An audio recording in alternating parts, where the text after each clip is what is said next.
Alors en fait, quand on avait discuté, ce sujet, c'est un peu moi qui avais, discuté ça et en fait, je me suis fait avoir. Vous allez voir pourquoi.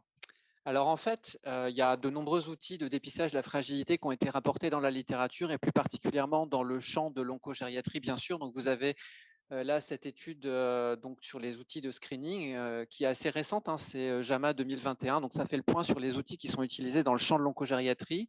Plus particulièrement, 4 d'entre eux avaient été développés chez des patients âgés atteints de cancer. Donc il y avait l'abbreviated, CGA, le G8, le Karnofsky, bien sûr, et puis, un outil, voilà, le SAOP2. Là, je ne vais pas, m'attarder là-dessus. Très rapidement, repérer, donc ces outils en fait ont des valeurs métrologiques qui sont assez disparates et ce que j'ai trouvé intéressant en fait dans cette étude, c'est que ça faisait un peu le point quand même sur, la façon dont ces outils ont été, étudiés, la fréquence en fait avec laquelle on les utilise finalement dans le champ de la recherche en oncogériatrie. Et vous voyez que de loin quand même le G8, voilà, caracole en tête avec, de bonnes performances métrologiques, puisqu'en fait on a une sensibilité, qui est comprise entre 73 et 97 dans les études. Ensuite, on a le NGRIP, mais il y avait une seule étude. Le VES13, dont on va parler un petit peu, aussi, vous voyez qu'il n'y a que 9 études. Donc, globalement, les deux tests principaux sont le G8 et le VES13, avec quand même des performances métrologiques et notamment sur la sensibilité importante pour le G8. Et c'est quand même un peu ce qu'on cherche en termes de tests de dépistage. On veut une bonne sensibilité avant toute autre chose. Ça a déjà été évoqué tout à l'heure. Donc, le G8, je vous l'avais mis ici, mais je passe parce que je pense que tout le monde le connaît, on en a déjà parlé. Je vous remets le VES13 parce que probablement vous le connaissez moins. Comme vous pouvez le voir, donc il y a un critère d'âge. Il demande en fait aux patients si finalement comment ils considèrent leur état de santé par rapport à des gens de leur âge. Donc ça fait penser un petit peu quand même là aussi au G8. Et puis bon, c'est un des items du MNA dans sa version intégrale, hein, comme vous le savez. Et ensuite, on est surtout sur de la fonctionnalité, hein. Est-ce que le patient a des difficultés en moyenne pour des activités de la vie quotidienne, donc se baisser, voilà, étendre les bras au-dessus de sa tête, écrire, attraper des objets, marcher 500 mètres. Enfin voilà, on est vraiment sur quelque chose qui est très, très fonctionnel et qui appréhende pas directement, en tout cas, la polymédication telle que le G8, pas directement l'état nutritionnel tel que le G8. Voilà. Alors, si maintenant on s'intéresse vraiment un peu plus à la question posée, voilà, les outils de repérage de la fragilité pour stratifier les essais cliniques.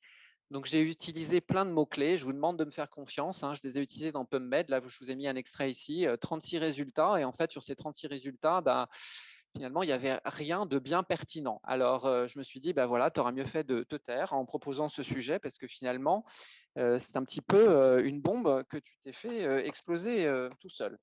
Voilà, voilà. Malgré tout, je n'ai pas abandonné, hein. Je me suis dit, il faut aller voir un peu plus loin et voyons auprès des sociétés savantes, des institutions, qu'est-ce qu'on pourrait avoir en fait comme recommandation concernant les essais cliniques et leur stratification de patients âgés. Alors l'ASCO, on a quoi? On a cette étude en fait, enfin cette étude, ce papier qui visait en fait à donc donner éventuellement des critères pour essayer d'améliorer finalement un peu la représentation des patients âgés dans les essais. Finalement, quand on regarde, donc voilà, il parle de la sous-représentation des essais âgés pardon, des patients âgés dans les essais, mais finalement sur les outils de screening, voilà, on n'avait pas grand-chose, hein. C'était finalement, c'était un petit peu pauvre tout ça. L'idée, c'était dans un deuxième papier, ils avaient dit: «Est-ce qu'on pourrait, en fait, étendre, la médecine, par l'épreuve, hein, en oncologie gériatrique?» Alors donc voilà, c'est Lascaux et puis ses amis qui ont travaillé. Quand on regarde en fait dans le papier qu'ils ont écrit, eh bien, ils évoquent absolument pas l'utilisation de screening pour repérer telle ou telle population de sujets âgés. Ils disent simplement que voilà, il faut essayer d'avoir des résultats pour essayer de rationaliser l'éligibilité, les critères d'éligibilité dans différents domaines, mais ça reste extrêmement flou. Voilà. Le ORTC, qu'est-ce qu'on a dans le ORTC? Donc il y a eu, un papier sur une task force, de ORTC, donc cancer du sujet âgé. Ils ont un papier où là, je me suis dit: «Chic, je vais pouvoir trouver des choses», puisque ça abordait la méthodologie dans les essais cliniques chez les patients âgés. Et malheureusement, quand on lit en fait ces papiers, on est un petit peu déçu parce qu'on n'a pas de recommandations spécifiques, en tout cas sur la stratification des essais en fonction des outils de dépistage. Pas de recommandation en tant que telle. Dans le papier même de 2011, ils évoquaient encore le fait qu'il fallait probablement valider certains outils de dépistage de la fragilité gériatrique pour pouvoir les utiliser en fait dans les essais. Donc on partait quand même de très très loin et ça explique que finalement, on n'a pas de recommandation particulière. Heu, En revanche, ils faisaient un pas en avant, c'est-à-dire qu'ils avaient bien conscience que quand même il fallait essayer de décrire au moins un minima la population, puisqu'ils proposaient à cette époque un minimum, dataset de variables, gériatriques avec le G8, l'IADL et puis quelques informations sociales et l'index de comorbidité de Charlson. On avance, allons vers la SIOG, donc la Société internationale d'oncogériatrie, qui proposait là, en fait une mise à jour en fait de leurs recommandations sur, les outils de screening pour, donc dépister, les problématiques chez les patients âgés atteints de cancer. Donc en fait, ils représentaient bien les 15 outils de screening les plus utilisés, donc ça faisait écho, au papier que je vous ai montré tout à l'heure, pas 12 mais 15 cette fois, peu importe. Malheureusement, là encore, toujours pas de recommandation sur la méthodologie concernant une éventuelle stratification, des patients selon ces mêmes outils dans les essais. Je me suis, dit: «Est-ce qu'on pourrait trouver des choses en France?» parce que l'INCa est quand même, a été très, très novateur en fait depuis 2005, dans le champ de l'oncogériatrie.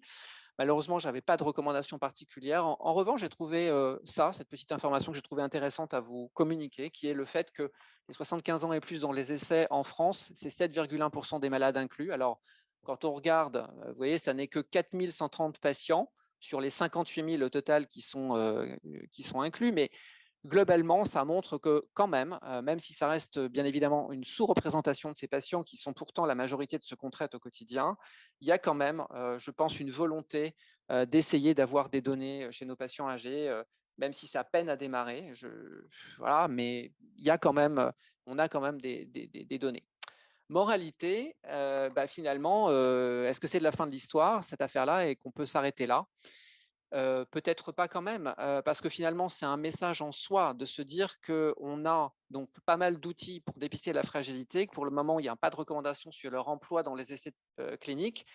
Mais c'est peut-être aussi parce que c'est pas si simple que ça, comme on va le voir finalement, de stratifier tel ou tel essai suivant un seul et unique outil et qu'il faut probablement, creuser un peu plus la question. Creuser un peu plus la question, quand on regarde déjà un petit peu la façon dont les essais actuels qu'on a à disposition, stratifient les données, les résultats, voilà, selon, donc ces essais où il y a des patients âgés qui sont inclus, ben, on voit malheureusement qu'on est toujours sur une stratification très simpliste, puisqu'on stratifie en gros selon l'âge. Voilà, et qu'on stratifie sinon, à défaut sur le PS. Et là, vous voyez, en fait, sur ce tableau de gauche où il n'y a pas de chiffres, c'était juste dans l'étude, en fait, hein, donc qui était une revue systématique de la littérature, où ils se sont intéressés, vous voyez, sur 159 articles, donc des essais, en oncogériatrie. Et bien, finalement, on présente, en tout cas des essais où il y avait des patients, typés oncogériatriques. Et bien, voilà, ils montraient en gros le template avec lequel on voyait les résultats décrits dans ces essais. Et donc, à chaque fois, c'est l'âge et c'est les COG. Et on n'a malheureusement pas plus de variables gériatriques. Donc, ça pose effectivement quand même un certain nombre de questions. Si on regarde quels paramètres gériatriques sont les plus fréquemment retrouvés dans les essais cliniques et leur évolution au cours du temps, qu'est-ce qu'on voit, pardon, on voit que principalement, et notamment dans les essais de phase 2 et de phase 3, en fait, on a l'état fonctionnel, très présent aussi, très évalué aussi dans les essais de phase 1. Et ensuite, de manière significativement plus importante, on voit que dans les essais de phase 2 et 3, ce sont les comorbidités finalement qui impactent potentiellement les critères d'inclusion ou d'exclusion des patients. Donc en fait, on ne stratifie pas sur des tests d'évaluation, enfin des tests de dépistage, mais on peut éventuellement proposer, on va dire, une sorte de stratification sur les comorbidités de nos patients et leur état fonctionnel. Donc, il y a quand même peut-être déjà une ébauche de réflexion sur la nécessité de stratifier mieux que sur l'âge et le simple PS. Et là, on le voit bien aussi au fur et à mesure des années, hein, 2001-2004 versus 2011-2014, on voit que on a de plus en plus cette évaluation de l'état fonctionnel et des comorbidités qui s'implémentent de plus en plus dans les essais qui incluent des patients âgés. Donc c'est quand même un élément de réponse en soi. La comorbidité et l'état fonctionnel. Est-ce que pour autant c'est uniquement là-dessus qu'on doit stratifier les essais? Bah, peut-être pas, parce que finalement, quand on l'a bien vu tout à l'heure avec les évaluations gériatriques, donc tout ce qu'on vous a présenté, eh bien, il y a énormément de domaines finalement qu'on évalue. Et la question, c'est finalement, on évalue aussi des domaines, mais des domaines qui peuvent être pertinents dans une situation clinique et pas dans une autre. Par exemple, en termes de comorbidité, une neuropathie diabétique, si on envisage un traitement par Taxol, ça peut devenir très vite compliqué parce qu'on connaît la neurotoxicité du Taxol. En revanche, si c'est un simple 5FU qui n'a pas de toxicité neurologique a priori, en tout cas neuropathie périphérique, j'entends, eh bien là, d'un seul coup, cette comorbidité n'a qu'un impact, somme toute, très relatif. Donc, finalement, est-ce que les outils de dépistage, ou en tout cas, est-ce qu'on peut considérer que le G8 ou d'autres, tels que le VES13, pourraient avoir un intérêt de stratification? Peut-être, mais probablement pas dans toutes les situations. Malgré tout, voilà, j'ai trouvé que c'était intéressant. Enfin, quand j'ai fait mes recherches, j'ai vraiment continué parce que je me suis dit: «Je peux pas m'arrêter à l'absence de recommandations», et on voit qu'effectivement, il y a une vraie volonté d'essayer de stratifier les essais selon la fragilité, parce que les gens qui font de la recherche en oncogériatrie ont bien compris qu'on ne pouvait pas faire la même chose à tout le monde, hein. On le sait, nous, dans notre pratique clinique, mais que de ce fait, c'est important de bien décrire cela dans les essais, sinon on ne va pas pouvoir transposer finalement les résultats de ces essais en population de la vie quotidienne des malades qu'on voit en clinique. Ah, pardon, qu'est-ce que j'ai fait? Voilà. Donc en fait, on a là, on voit que le G8 reste donc l'outil qui est quand même le plus facilement utilisé pour stratifier les essais. On a G8 et chimiothérapie dans le cancer du sein, par exemple, avec l'étude Aster, hein. On voyait que on utilisait le G8 pour stratifier la fragilité des patients avant la décision de chimiothérapie. Bon, il y avait aussi une histoire de grade génomique, je n'entrerai pas dans le détail, mais bon, voilà. Dans le cancer colorectal, on a aussi, dans cet essai, la volonté de vouloir stratifier les patients selon le G8 entre fragiles et pas fragiles pour décider du traitement. On a également cela, le G8 associé au Time Get a Pengo pour la décision thérapeutique dans le cancer de l'ovaire, avec vraiment cette volonté de faire un screening gériatrique pour mieux repérer les patients en fait, qui vont avoir un traitement standard versus ceux auxquels on va associer en fait un avis gériatrique et une prise en charge gériatrique spécifique. Là aussi, pareil, dans le traitement du cancer, enfin des cancers en général, là c'était une population tout venant, sur l'intérêt de stratifier finalement les interventions gériatriques en fonction de la fragilité évaluée par le G8. Idem encore, cette fois dans le traitement du cancer, dans le traitement chirurgical du cancer colorectal. Voilà, donc finalement, c'est un petit peu ce que je disais, c'est-à-dire que, OK, on n'a pas de recommandations, mais peut-être que finalement on ne peut pas en avoir parce que les outils de dépistage ont aussi, l'intérêt de ces critères va dépendre, finalement du critère principal de jugement qu'on va regarder. Déjà, on n'est pas tous d'accord sur, les critères de jugement dans le champ de l'oncogériatrie, puisqu'on sait très bien que la survie globale sans progression ou sans récidive, ce sont des critères de jugement qui sont somme toute parfois discutables et qu'il faut probablement mieux leur préférer la tolérance des traitements ou sa faisabilité. On a évoqué aussi les PRO, hein, les Patient Reported Outcomes. Est-ce qu'il faudrait aussi voir des études médico-économiques parfois? Et puis, j'ai beaucoup aimé tout à l'heure l'intervention de Carole Elisset qui mettait en avant en fait l'idée de s'assurer finalement que le traitement permette aux patients de maintenir ses activités habituelles. Ce n'est pas un critère de jugement finalement qui nous vient à l'esprit en tant que tel, parce que c'est vrai que c'est un peu difficile à mesurer, mais pourtant, moi je dis toujours qu'on est là pour soigner un patient, pas une maladie. Et donc ça veut dire qu'il faut vraiment faire un traitement qui lui permette de vivre comme il vivait avant. Maintenant, quels outils? Bah, ça reste probablement à débattre justement en fonction des essais.